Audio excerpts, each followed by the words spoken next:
Okay, I'm trying to create a basic Pong game.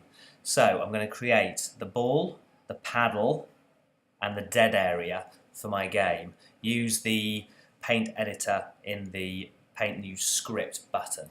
Now, for the ball to move, I'm going to have it move a number of steps. Higher number means it moves faster.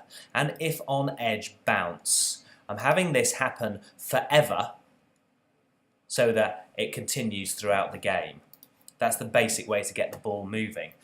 Also, when I start the game, I want it to start at the top each time, not at the bottom or wherever it ends up from the last game.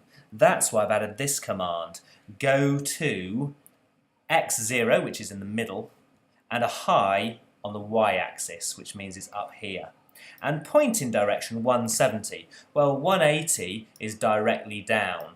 So 170 just puts it off, sets it off at an angle like that.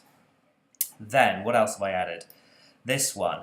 If touching paddle, I got this blue from the sensing. If touching the paddle, turn 180 degrees, turn in the opposite direction. So if it touches the paddle, it turns in the opposite direction. Now you might say that that is a bit too predictable. It's just bouncing in the opposite direction.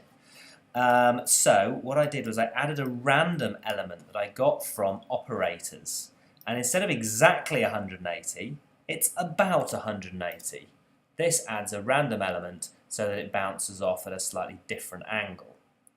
And without getting too complicated, that makes the game a little bit more interesting.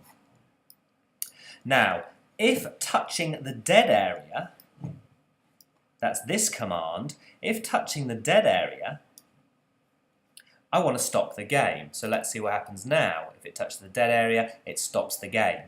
Another option would be to have a broadcast message in there so that if it touches the dead area, it broadcasts a lose message. This lose screen that I just made will receive that message when I receive lose. It shows from the start of the game, it was hidden, and it goes in front of everything else. In other words, it goes on top of the ball, on top of the dead area, and it stops everything from going on. So let's see what happens when I die now. You lose comes on. The other thing you might be asking is, how is my paddle moving? Well, I simply set it to move to wherever the mouse X is, or the mouse the X of the paddle is the same as the X of the mouse. So as I move across, the paddle moves across. That's how it moves in this way.